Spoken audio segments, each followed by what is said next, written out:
पुंडलिका वरदे हरी विठ्ठल श्री ज्ञानदेव तुकाराम पंढरीनाथ महाराज की जय। अरे, आज आषाढी एकादशी आहे.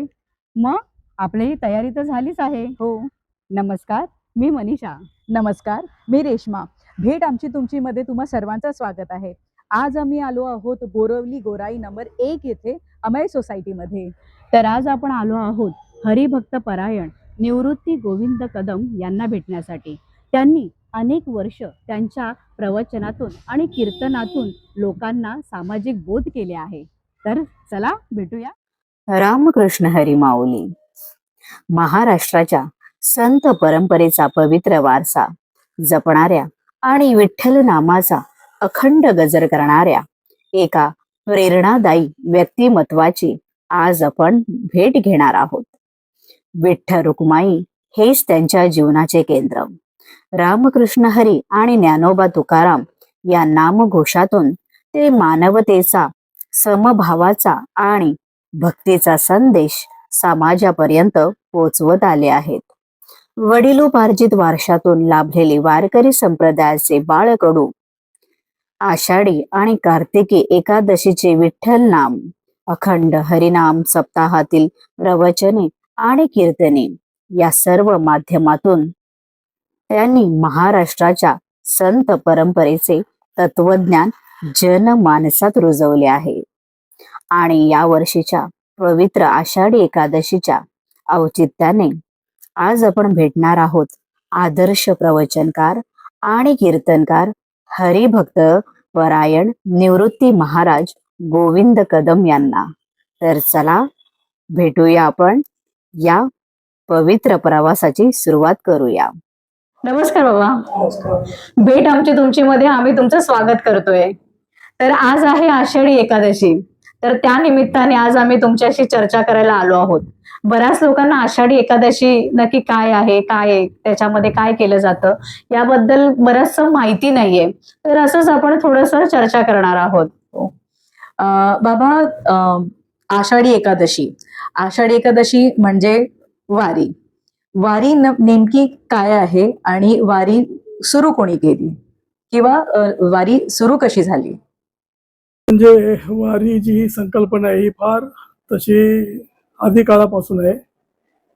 वारीचा जो संकल्प आहे हा भगवान भोलेनाथ महादेवांपासून सुरू आहे. नाथ महाराजांच्या भागवतामध्ये सुद्धा असं एक ओवी येते की एका जनार्दनी वैष्णव शिरोमणी महादेव. म्हणजे सगळ्यात वारकऱ्यांचा वैष्णवाचा शिरोमणी कोण असेल तर महादेव. म्हणजे वारीची संकल्पना ही महादेवापासून सुरू झाली. भगवान महादेवापासून, शंकरापासून. त्याच्यानंतर ही परंपरा फार मोठ्या प्रमाणात हे होत गेली. आद्य शंकराचार्य सुद्धा पंढरपूरमध्ये आले. कारण त्यांनी त्या पांडुरंगामध्ये सुद्धा असे पहिलीच हे महायोग पीठे तटे भीमरथ्या वरम पुंडरिका यदा तू मुनींद्रेही समागत्य तिष्ठंत मानंद कंदम वरब्रह्मलिंगम भजे पांडुरंगम. म्हणजे ही संकल्पना ही अशी येते. पुढे हैबत बाबांनी ही परंपरा पुढे चालवली. नंतर ज्ञानेश्वर माऊली, तुकाराम महाराज, ज्ञानेश्वर माऊलीच्या त्यांचे वडील विठ्ठल पंताने ही वारी पुढे तसं विठ्ठल पंताने याला चांगलं स्वरूप दिलं. आणि तुकाराम महाराजांच्या जवळ 7-8 पिढ्या ह्या वारीमध्ये गेल्या. तुकाराम महाराजांच्या अगोदर 7-8 पिढ्या ही वारी चालू होती. म्हणजे अशी ही वारीची संकल्पना अनादिकालपणे इवलेश रोप लाविले द्वारे त्याचा वेलू गेला गगनावरी. बाबा, आता वारीबद्दल तर झालंच आहे, पण आषाढी एकादशी, आज आषाढी एकादशी आहे, तर त्याबद्दल तुम्ही आम्हाला काय सांगाल? आषाढी एकादशी बद्दल बोलायचं म्हटलं तर आषाढी एकादशी ही मुख्य मेन एकादशी आहे. तशा वाऱ्या चार वाऱ्या भरतात. पंढरपुरामध्ये 4 वाऱ्या मेन भरतात. तसं प्रत्येक महिन्याला वारी असते, पण 4 वाऱ्या प्रमुख आहेत. त्याच्यामध्ये चैत्र वारी, माघ वारी, कार्तिकी वारी आणि ही आषाढी वारी. आषाढी वारी सगळ्यात मेन आहे. आणि ह्या आषाढी वारीला मोठ्या प्रमाणात मोठा समुदाय, इथे जवळजवळ 10 ते 12 लाख लोक उपस्थित असतात. कारण इथे प्रत्येक गावागावातून, प्रत्येक शहरातून, महाराष्ट्राच्या कानाकोपऱ्यातून वारकरी पंढरपूरमध्ये येतो. प्रत्येकाच्या पालख्या येतात. जसं त्र्यंबकेवरून निवृत्तीनाथाची पालखी येते, आळंदीवरून ज्ञानेश्वरांची पालखी येते, देहूवरून तुकाराम महाराजांची पालखी येते. जवळजवळ 250-300 किलोमीटर पायी प्रवास ह्या वारीचा असतो. आषाढीला हे करतात. आता इथे तसं आळंदीला काही प्रामुख्याने पाहिलं तर 47 पायवारीचे प्रमुख आहेत. त्याच्यामधले 27 पुढे असतात, 27 पुढे असतात, 20 पाठीमागे असतात. आणि एवढ्या लाखो लोकांच्या समुदायाला घेऊन चालणं म्हणजे फार डिसिप्लिन त्याच्यामध्ये असतं, की कोणत्या त्या वारीच्या ह्याच्यामध्ये तुम्हाला आतापर्यंत असा इतिहास आहे की कोणताही असा अनुचित प्रकार होणार नाही.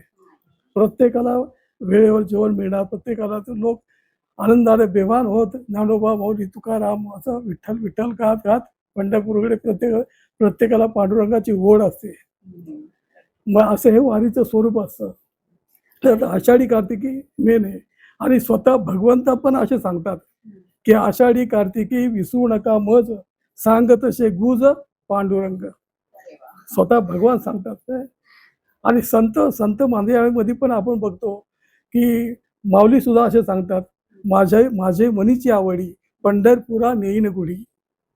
म्हणजे मला मनापासून काही आवड असेल तर पंढरपूरला गुढी नेणार. म्हणजे आषाढी एकादशी ही सगळ्यात मोठी वारी असते आणि ती मोठी मानली जाते. हा. आणि आता तुम्ही म्हणालातच की ही जी आषाढी एकादशी आहे त्यावेळेला वारी असते आणि ती सगळ्यात मोठी असते. मग त्यावेळेला लाखोच्या घरात जे भाविक येतात, वारकरी येतात. पण आता तुम्ही म्हणालात की डिसिप्लिन मध्ये असतं. तर आता तुम्ही गेल्या 25 ते 30 वर्षापासून तुम्ही प्रवचन हे करताय आणि तुम्ही वारीलाही जाताय. तेव्हाची वारी आणि आताची वारी, तो डिसिप्लिन तसाच कायम आहे की त्याच्यामध्ये काही बदल आलाय?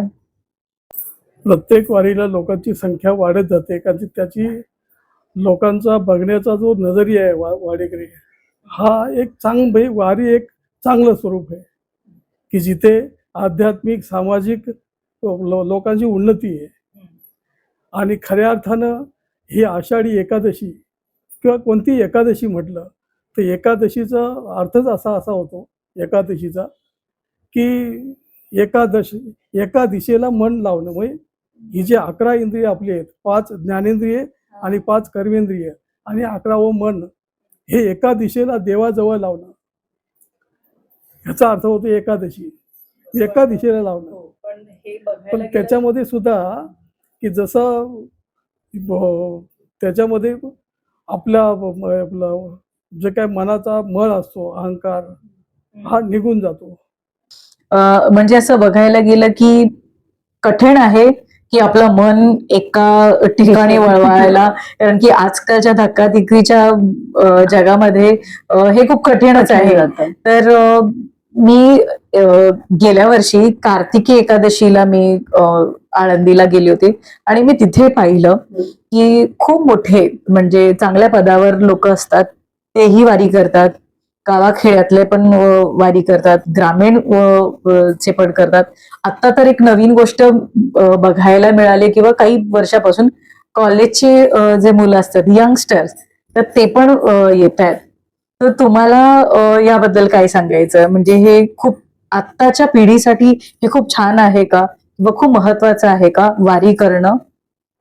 आताच्या पिढीसाठी तसं पाहिलं तर फार उपयुक्त आहे, कारण इथे माणूस अंतर्मनापासून बदलतो. बाकी त्याला आरोग्य तर वारीमध्ये मिळतं, पण त्या अंतर्मनापासून बदलतो. एक हेगडे वार म्हणून यांचं एक वाक्य असं होतं की समाजामध्ये आपण बघतो ना की there is some college of arts but there is no college of heart. म्हणजे आर्टची कॉलेज समाजामध्ये भरपूर आहेत, पण हार्टचं कॉलेज नाही. वारी हे आषाढी वारी किंवा वारी हे हार्टचं कॉलेज आहे. माणूस अंतर्मनापासून बदलतो. हे खूपच छान. म्हणजे मी फर्स्ट टाइम ऐकलं, कारण की बऱ्याचशा गोष्टी शिकायला मिळतात. आणि आणि आताच्या पिढींना तर खूपच गरजेचं आहे. जसं आताच्या पिढीसाठी फार उपयुक्त आहे. कारण की वारी ही एक अशी संकल्पना नाही बोलू शकत किंवा, पण ही एक अशी प्रॅक्टिस आहे जिथे लोकांना आपण एकत्र आणू शकतो, एकी वाढते, इक्वॅलिटी वाढते, जेव्हा आपण सगळ्यांमध्ये समानता असते. कारण की जेव्हा आपण वारीचे आपण कधी फुटेज बघतो किंवा आपण प्रत्यक्ष बघतो, तर तिथे स्त्री पुरुष ज्या ताकदीने चालतात, म्हणजे आता जरी आम्ही या वयामध्ये आम्हाला चालणं म्हणजे 10 पाऊल जरी चाललं तरी पण आम्हाला दम लागतो. दम पण ते लागतो. 70-80 वर्ष. वर्षाचे पण इतके यंग असतात, म्हणजे यंग मुलं मुलीच म्हणू शकतो आपण, इतके छान असतात. तर हे आपल्या प्रकृतीसाठी पण तितकंच महत्वाचं असतं. किंवा प्रकृतीसाठी सुद्धा महत्वाचं असतं. कारण माझे एक आजोबा होऊन गेले, आजोबा वारी करायचे. 26 वर्ष त्यांनी वारी केली. अरे वा. ते शेवटच्या मला असा त्याचा विचार आपला प्रसंग आला. ते आजारी असायचे. तुम्ही आजारी असताना सुद्धा एवढं 20-22 दिवस तुम्ही प्रवास पायी करता, हे कसं काय शक्य आहे? तर त्यांनी मला सांगितलं की मला ऍक्च्युली हे वारी करताना माझे आपलं जे काही रोगराई आहे ती जाते, निघून जाते. मला ती ताकद येते, मनाची शुद्धता, आरोग्य, हे सगळं वारीमध्ये मिळतं. म्हणजे म्हणजे असं आपण- म्हणू शकतो की कोणत्याही एज मध्ये, म्हणजे जे एजड जरी असतील वयस्कर, तरी ते तिथे गेल्यावर एकदम त्यांना Energy पूर्ण मिळते. एनर्जी मिळते. आणि Energy मिळते. हा, हो. अरे वा. म्हणजे आत्ताच्या पिढीसाठी वाईब्स मिळतं, मला इथे वाईब्स जमते, तसंच बरोबर. तसंच. खूप छान. आणि आता आषाढी एकादशी आहे, बरोबर, मग त्या निमित्ताने उपवास वगैरे असतात, कारण की त्या मागे पण काहीतरी कारण असतात की या दिवशी हेच खाल्लं पाहिजे किंवा असं राहिलं पाहिजे किंवा असं, तर याच्यासाठी असं काय आहे का? म्हणजे उपवास म्हणजे कसं, कोणत्याही गोष्टीला काही वेळा शरीराला त्रास देणं हे पण चुकीचं आहे. उपवासाचा अर्थ असा होतो, उप म्हणजे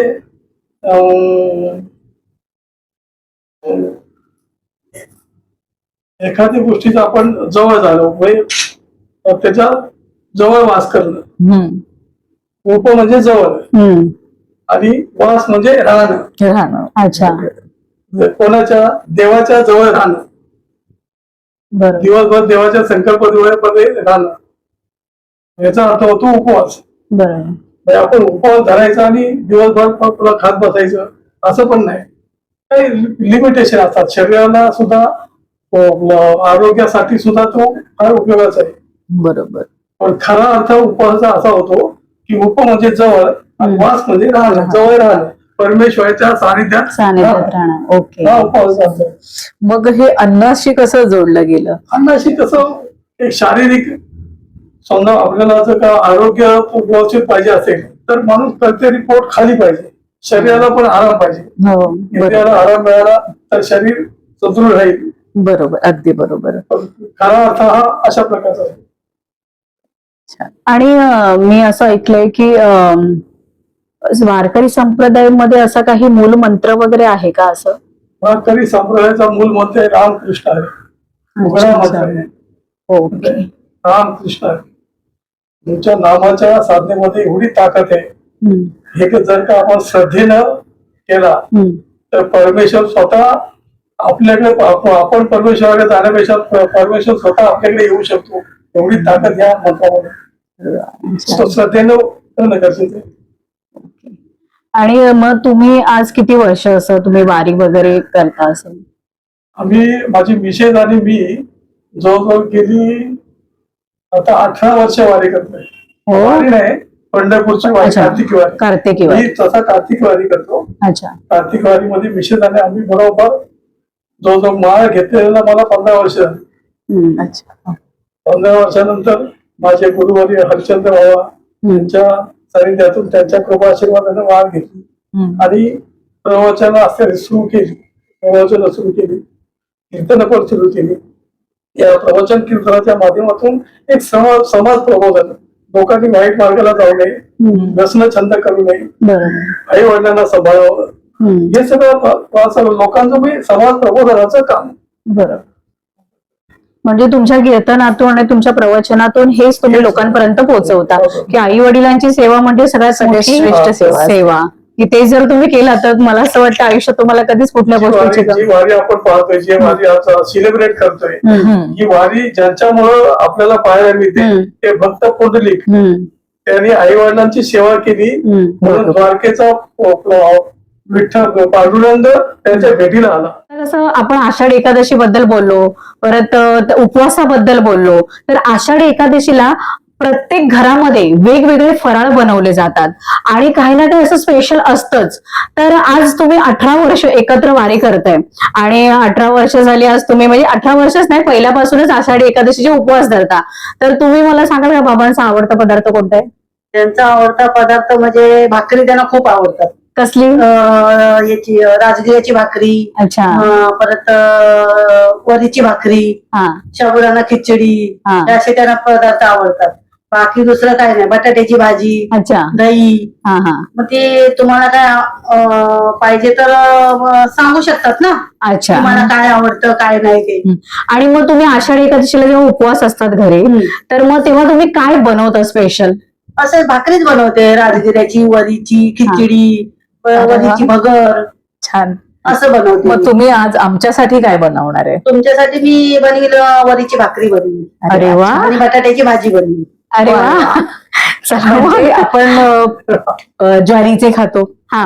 बाजरीचे खातो, हो. नाचणीचे खातो. हो. आता पहिल्यांदा आपण वरीची भाकरी खाणार आहोत. बाजरीची वगैरे उपासाला चालत नाही. चालत आषाढी नाही. एकादशीला कुठलीही एकादशी असली तर अच्छा. ती चालत नाही ना. मग हा, वरीचे किंवा तुम्ही आता म्हणालात, मग हे पोटासाठी कसे असतात? आपल्याला हेल्दीसाठी चांगलं असतं, आपल्या तब्येतीसाठी तब्येतीसाठी. खूप चांगली आहे. म्हणजे ती ताकद देते हा, उपवासाच्या ताकद देते म्हणजे कशी हलकी असते ती भाकरी. हम्म. बाकी कसे जड असतात ना, हा. अच्छा. त्याच्यामुळे. अरे वा, छान. ओके. मग तर आपण किचन कडे जाऊया. चला मग तुम्ही आम्हाला दाखवणार हो आहे. हो, चालेल चला, चालेल. चला. आणि तुम्ही आम्हाला इथे वेळ दिल्याबद्दल तुमचे खूप खूप आभारी आहे. धन्यवाद. तुम्हाला पण धन्यवाद देतो मी सगळ्यांना. तुम्ही पण छान आमच्याशी संवाद साधला. हा. आणि भेट आमची तुमच्याकडून तुम्हा सर्वांना आषाढीच्या हार्दिक शुभेच्छा. तर जसं आई म्हणाले आहेत की आज स्पेशल काहीतरी करून दाखवणार आहे, तर तुम्ही आज काय करून दाखवताय? आज मी स्पेशल बटाट्याची भाजी करून दाखवणार आहे. बटाटे आहे, मिरची आहे, कढीपत्ता आहे, कांदा आहे, कांदा नाही सॉरी जिरं आहे. त्याचा आम्ही बटाट्याची भाजी तुम्हाला करून दाखवणार. एका कढईमध्ये तेल टाकलं आहे. मग जिरं, कढीपत्ता,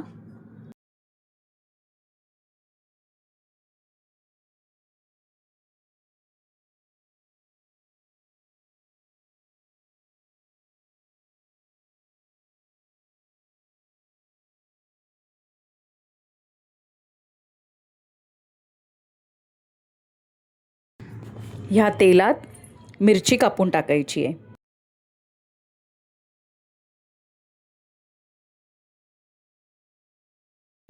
आणि चांगलं परतून घेतलं आहे तेलामध्ये.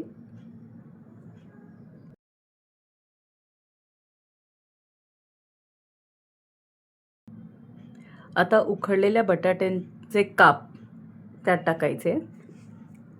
त्यामध्ये मीठ टाकलं आहे चवीपुरतं.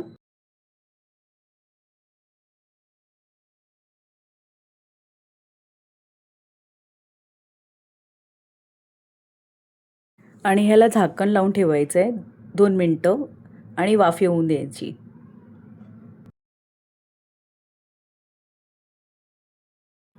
आणि अशा प्रकारे उपवासाची बटाट्याची भाजी तयार आहे. तर आता पाहूया उपवासाची वरीची भाकरी. काकीने पीठ मळूनच ठेवलंय.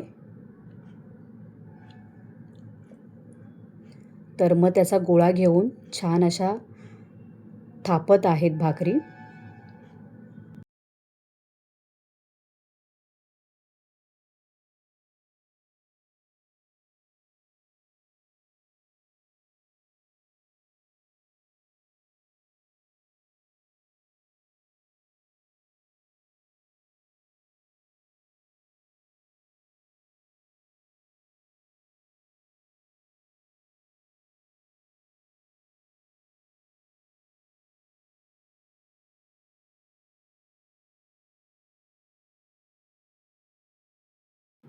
एका साईडला तवा गरम करून त्यामध्ये थापलेली वरीची भाकरी त्यांनी भाजण्यासाठी टाकली आहे आणि वरून पाण्याचा हात फिरवून ती चांगल्या प्रकारे भाजणार आहेत.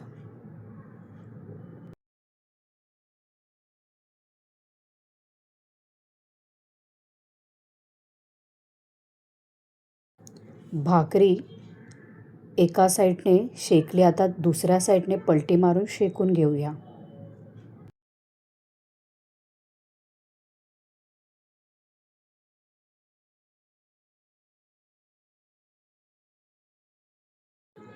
याच प्रकारे आपली वरीची भाकरी दोन्ही बाजूनी चांगली शेकून तयार झालेली आहे.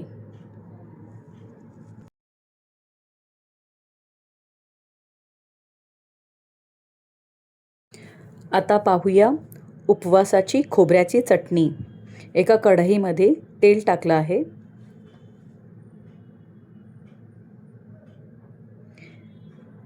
त्यात मोहरी, कढीपत्ता,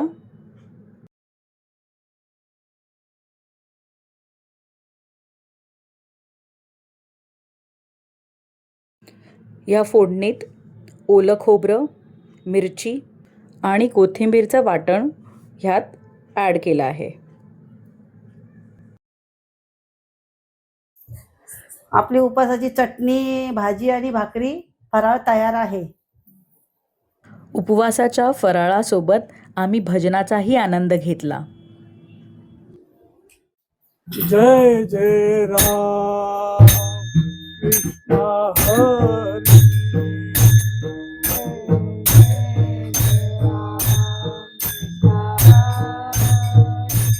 हरी जय जय राम हरी जय जय राम कृष्ण हरी जय जय राम कृष्ण हरी जय जय राम कृष्ण हरी जय जय राम हरी जय जय राम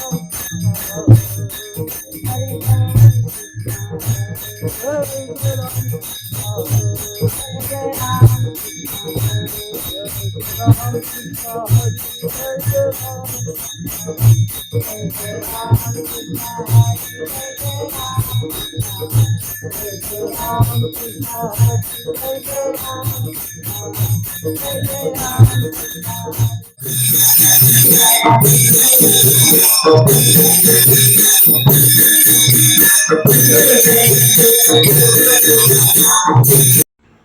तर आजचा भाग हा तुम्हाला कसा वाटला हा नक्कीच कमेंट बॉक्समध्ये कळवा. लाईक करा, शेअर करा आणि सबस्क्राईब करा. धन्यवाद.